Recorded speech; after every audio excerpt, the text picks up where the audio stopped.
The last lesson. About the author. Alphonse Daudet, 1840 to 1897, was a French novelist and short story writer. The last lesson is set in the days of the Franco-Prussian War, 1870 to 1871, in which France was defeated by Prussia led by Bismarck. Prussia then consisted of what now are the nations of Germany, Poland and parts of Austria. In this story the French districts of Alsace and Lorraine have passed into Prussian hands. Read the story to find out what effect this had on life at school. I started for school very late that morning and was in great dread of a scolding, especially because Hamel had said that he would question us on participles, and I did not know the first word about them. For a moment I thought of running away and spending the day out of doors. It was so warm, so bright.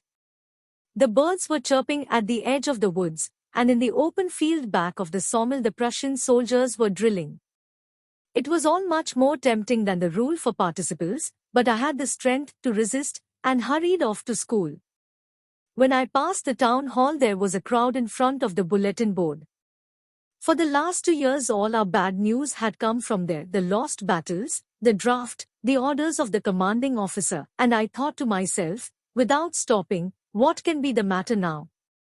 Then, as I hurried by as fast as I could go, the blacksmith, watcher, who was there, with his apprentice, reading the bulletin, called after me, "Don't go so fast, bub, you'll get to your school in plenty of time." I thought he was making fun of me, and reached Hamel's little garden all out of breath. Usually, when school began, there was a great bustle, which could be heard out in the street, the opening and closing of desks, lessons repeated in unison, very loud, with our hands over our ears to understand better, and the teacher's great ruler rapping on the table. But now it was all so still.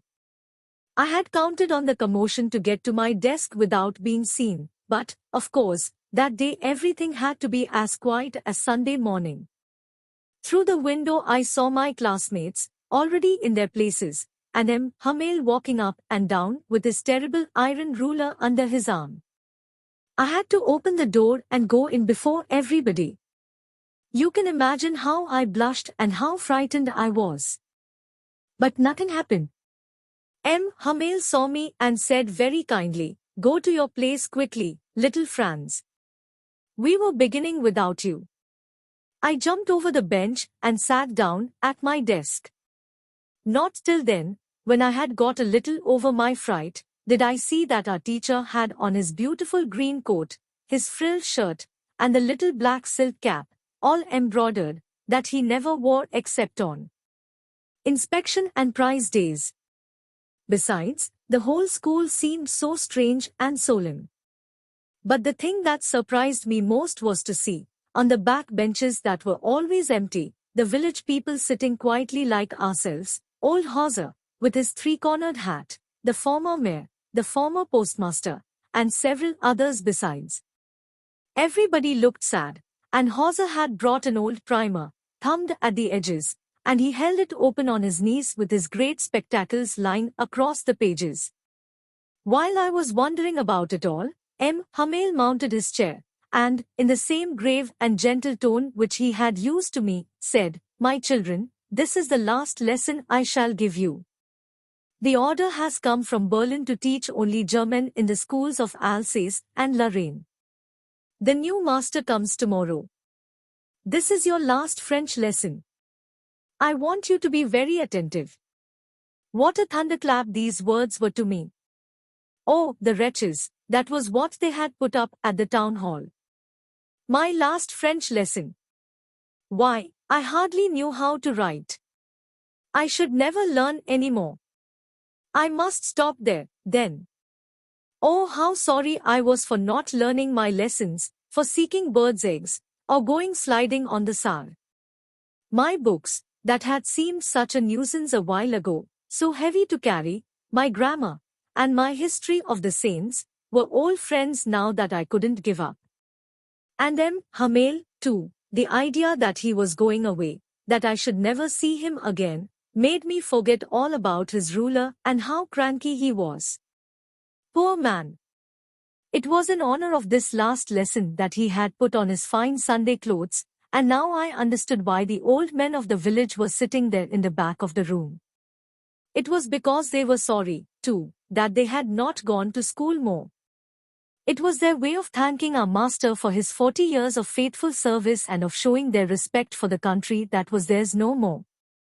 While I was thinking of all this, I heard my name called. It was my turn to recite. What would I not have given to be able to say that dreadful rule for the participle all through, very loud and clear, and without one mistake? But I got mixed up on the first words and stood there, holding on to my desk, my heart beating, and not daring to look up. I heard Hamel say to me, "I won't scold you, little Franz, you must feel bad enough. See how it is. Every day we have said to ourselves, bah, I've plenty of time. I'll learn it tomorrow. And now you see where we've come out. Ah, that's the great trouble with Alsace, she puts off learning till tomorrow. Now those fellows out there will have the right to say to you, how is it, you pretend to be Frenchmen, and yet you can neither speak nor write your own language? But you are not the worst, poor little Franz. We've all a great deal to reproach ourselves with. Your parents were not anxious enough to have you learn. They preferred to put you to work on a farm or at the mills, so as to have a little more money. And I've been to blame also. Have I not often sent you to water my flowers instead of learning your lessons? And when I wanted to go fishing, did I not just give you a holiday? Then, from one thing to another, Hamel went on to talk of the French language, saying that it was the most beautiful language in the world, the clearest, the most logical, that we must guard it among us and never forget it, because when people are enslaved, as long as they hold fast to their language it is as if they had the key to their prison. Then he opened a grammar and read us our lesson. I was amazed to see how well I understood it. All he said seemed so easy, so easy. I think, too, that I had never listened so carefully, and that he had never explained everything with so much patience.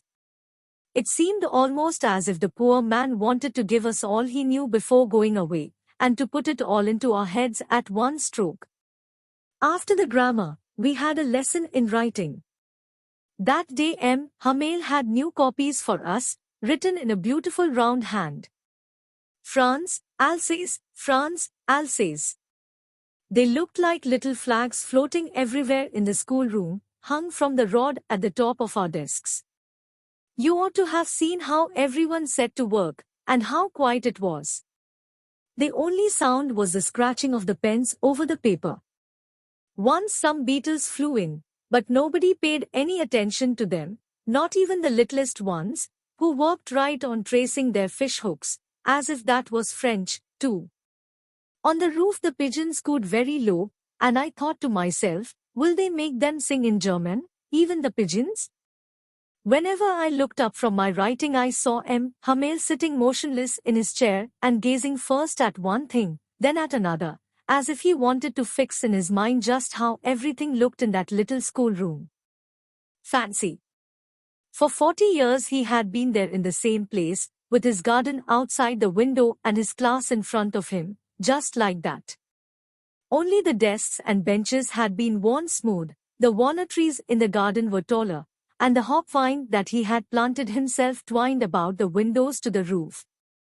How it must have broken his heart to leave it all, poor man, to hear his sister moving about in the room above, packing their trunks. For they must leave the country next day. But he had the courage to hear every lesson to the very last. After the writing, we had a lesson in history, and then the babies chanted their be-bye, bo, boo.